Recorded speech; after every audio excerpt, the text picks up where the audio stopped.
I'm Mike Gunton. I'm the executive producer of the series. I suppose that means ultimately the buck stops with me.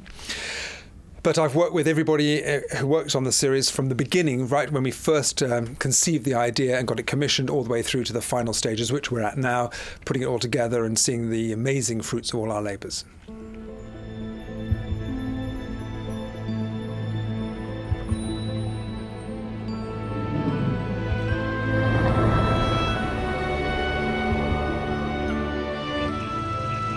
We've looked at Africa regionally rather than looking at it by habitat or by any other way. And I think that's given it a fresh approach, because I think it's allowed us to characterise the bits of Africa that are special.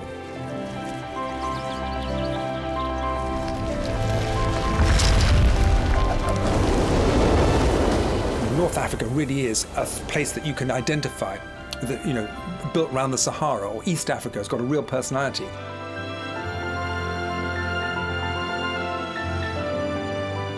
We're really trying to put ourselves into the heads of these creatures that live in Africa, to really get in the animals' world. I think that's given it a fresh approach.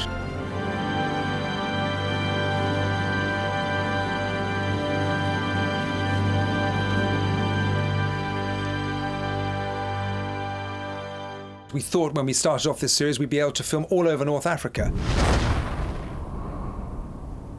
Within about 9 months, Arab Spring started and most of those places were off limits.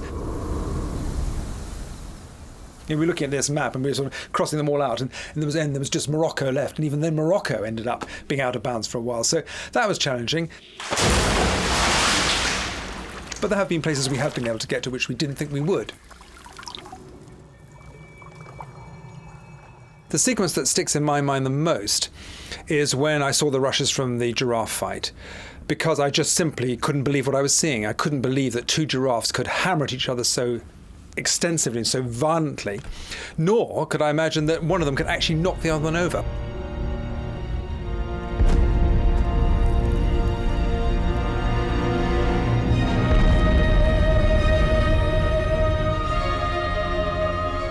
And when I saw that poor, hard, done-by young male who thought he could take on the old boy fall over like a huge chimney being blown up and crash into the ground, I just, you know, I've seen a lot of stuff in 25 years of wildlife filmmaking, but that was an extraordinary moment.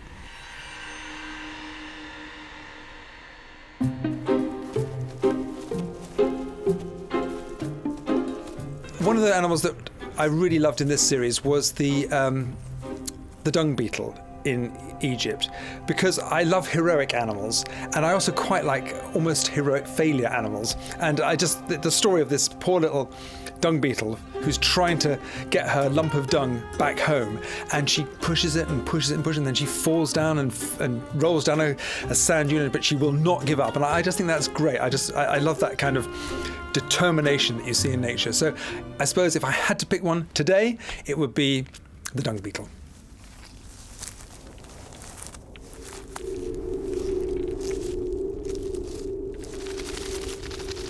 There's so much in television that's so transient, but when you work on a project like Africa, it's a long thing to do. 4 years it's been from the start. As a team, you get together and you stick together because you go through so many trials and tribulations together, and you're bonded by the experiences that you've had in Africa, which are often quite tough.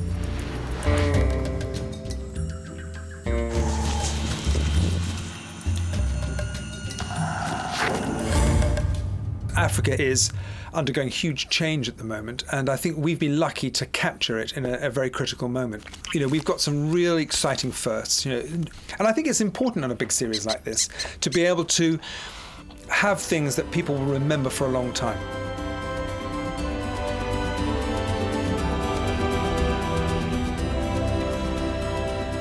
David Attenborough, wildlife filmmaking, it means the same thing. The two things are inseparable. He is the kite mark of quality.